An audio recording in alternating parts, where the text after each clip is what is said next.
Derek West here with Finance Squared, and more than half of Americans are living paycheck to paycheck, including nearly 40% of people with annual incomes of $100,000. What are the reasons for this? How can you escape such an ignominious fate? I'll go over several ways that you can stop living paycheck to paycheck to close out the year and to turn your life from one of financial dependence to one of financial independence.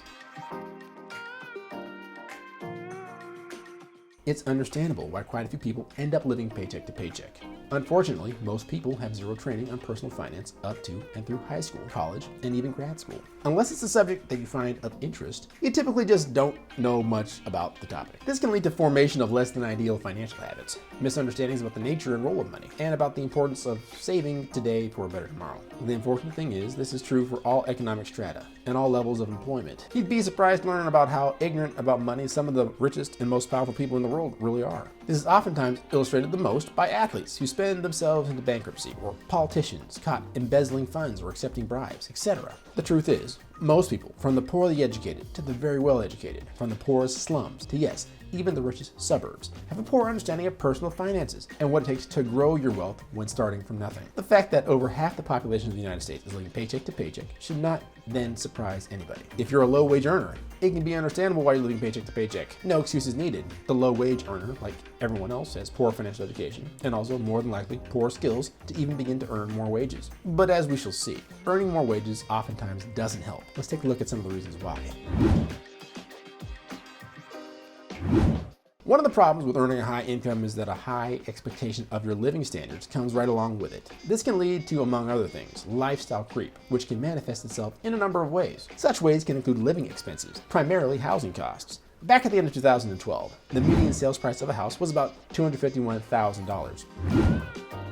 Contrast that with the median sales price of $324,000 at the end of 2019, according to the Federal Reserve Bank of St. Louis.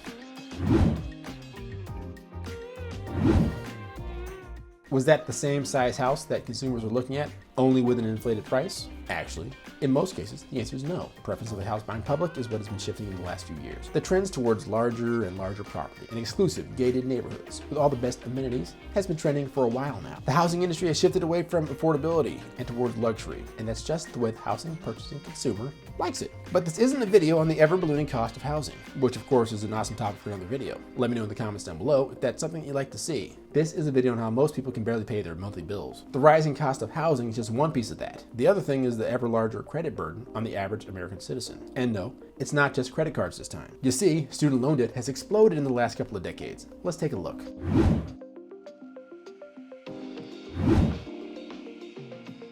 According to a study by the chamberofcommerce.org, 60% of all students have some form of debt by graduation, either through private loans issued by financial institutions or direct loans from the government. As it stands, there's more than $1.5 trillion of student debt owed in the United States. That amount of debt is owed by 44.5 million people across all demographics. Of that number of borrowers, 2 million people owe more than $100,000 and 500,000 owe more than $200,000. In 2017, $106.5 billion was borrowed by students of all walks of life, which was mercifully down from a peak of $125.6 billion in 2010. That's a lot of money being lent out to students. If you graduated with a 4-year degree in 2016, you owed $37,102, a 7% increase from 2006. If you look at this from a different perspective, if that student, instead of going to a 4-year college, instead was looking for a new vehicle, they could have financed a new Tesla Model 3.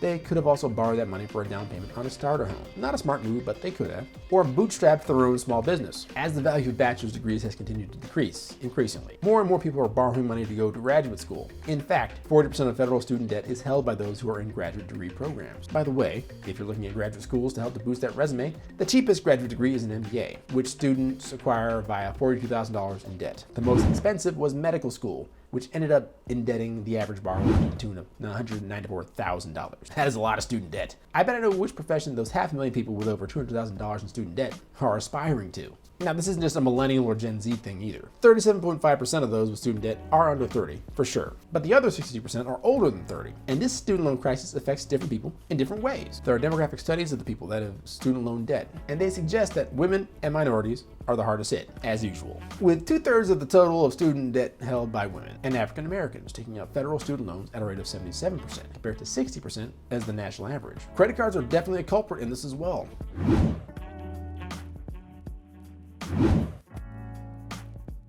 the average American owes about $6,270 on their credit cards, and 45.4% of all families carry some sort of credit card debt. But debt isn't the only thing contributing to people living paycheck to paycheck. More and more people are simply purchasing more and more subscription services. The options out there for subscription services have exploded and cover pretty much every designation for consumer products. The most common examples of subscription overload include streaming services like Netflix, Hulu, and Disney+. Let's not forget about Amazon Prime, which lets you subscribe to Amazon to get both great shipping rates on all your Amazon products, but also a subscription to their streaming services. But then there are subscriptions to food supply companies, fashion outlets so you can stay up to date on all the latest gear, clubs, wine club memberships. The types of subscription services out there are actually very astounding. The most astounding piece of this is the amount of money spent on subscription services by the average consumer. A survey by the Waterstone Group asked consumers the same question 3 different times, and each time with a little bit more context. First, they asked consumers how much they thought they spent on subscription services, and they gave them 10 seconds to respond. The average person thought they spent about $80 a month. They then asked the question again,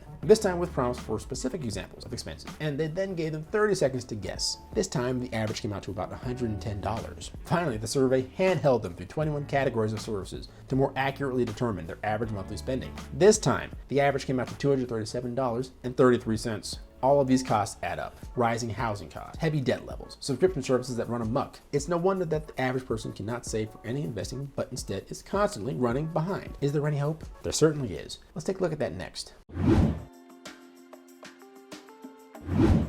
Well, with all of these problems of overspending from the average consumer, what can be done to help people stay in line with their spending more? Well, first things first, you need to tackle debt. Tackling debt will of course be the biggest lift to help you escape the trap of living from paycheck to paycheck. And of course, every dollar you slash in interest is a dollar you can invest in your financial future. There are multiple ways to tackle debt in a constructive way. Some people advocate for a method called the snowball method. That method is looking at all of your debts and sorting them from the smallest to the largest. Then paying the minimum amount on your largest debt and concentrating most of your payments towards the smallest payment first. Once you pay that off, you add the amount of money you were paying on the one debt towards the next smallest payment. You keep doing that until you've paid off all of your debts. The common next step after you've paid off all your debts is to then concentrate on first saving your emergency fund. And then once you do that, start investing in the future. A similar plan to escape debts is the avalanche method. This is where you line up all your debts instead of by size, but by the interest rate owed on the debt. You then target the debt with the largest interest rate, regardless of the amount owed. Again, you only pay the minimum on all your other debts. Once you pay that debt off, you then contribute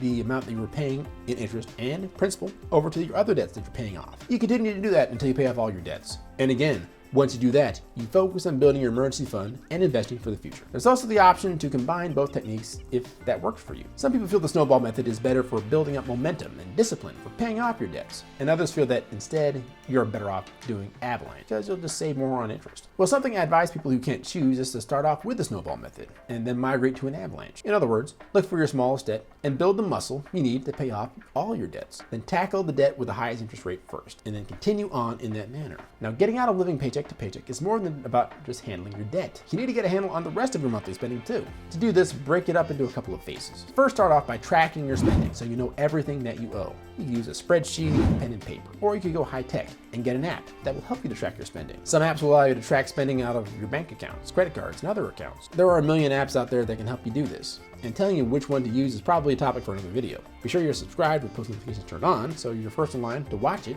when that video drops. But remember that once something is measured, it gets managed. And measuring where your spending goes, understanding which category you're spending the most on, well, this will all help you to align your spending habits to your ultimate goal more closely. Now that you're tracking your spending, it's on to phase 2. You should have a definitive view of needs versus wants. What things do you really need? And what things do you just want to have? Once you know that, cut out most of the nice to have things. That can be a hard thing to do, but for your financial health, it may be necessary. Maybe you have 5 streaming services. Do you want all 5 or do you need all 5? Maybe just one will do? Perhaps one for music and one for video. Is there a streaming service that provides the music you like, plus the videos you like? Well, now is the time to ruthlessly refactor your subscription and other unnecessary payments. Maybe you didn't realize you were spending $1,000 a month eating out. Cut back to once or twice a week if you're really dialed in. Eliminate it altogether. Are you surprised that you're spending $800 a month on groceries? Time to start buying your food in bulk at places like Costco. Purchasing food and other necessities at places like Costco or Sam's Club is a great way to save money monthly and get your budget under control.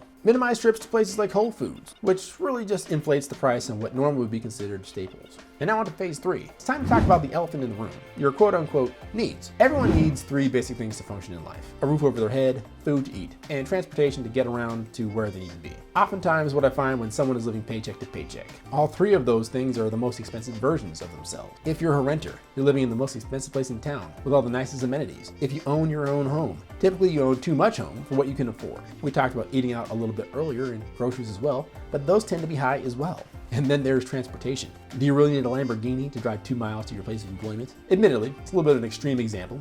And actually, Lamborghinis and other supercars, if maintained properly, can actually make you profit. What I'm talking about applies especially to people who buy mid-range luxury vehicles like BMWs and Audis, cars like that. And I'm not judging. I had a nice Audi at one point in my life as well, before I realized it was holding me back from living my true dreams. My dream was not to just be driving an Audi, but to have the residual cash left over to drive any car I wanted. I needed to shrink that cost in my life to make room to invest even more than I already was, so that my cash flow would be even larger than it currently was. You might need to make a similar sacrifice and shrink your needs to match your ultimate goal of financial freedom first, and then financial domination second. Let me know down in the comments below what area in your life you need to shrink your needs. Maybe you're already dialed in on all of that, and you're aggressively investing for the future. Either way, let me know down in the comments. And be sure to like this video if you like this video, and subscribe to the channel with post notifications turned on so that you get videos just like this when they drop. And they do so weekly, sometimes 3 or more times a week, but at least once a week for sure. And remember, a goal without a plan is a wish. A goal with a plan and no action is a wish list. Take it easy, guys. I'll catch you in the next video. Peace.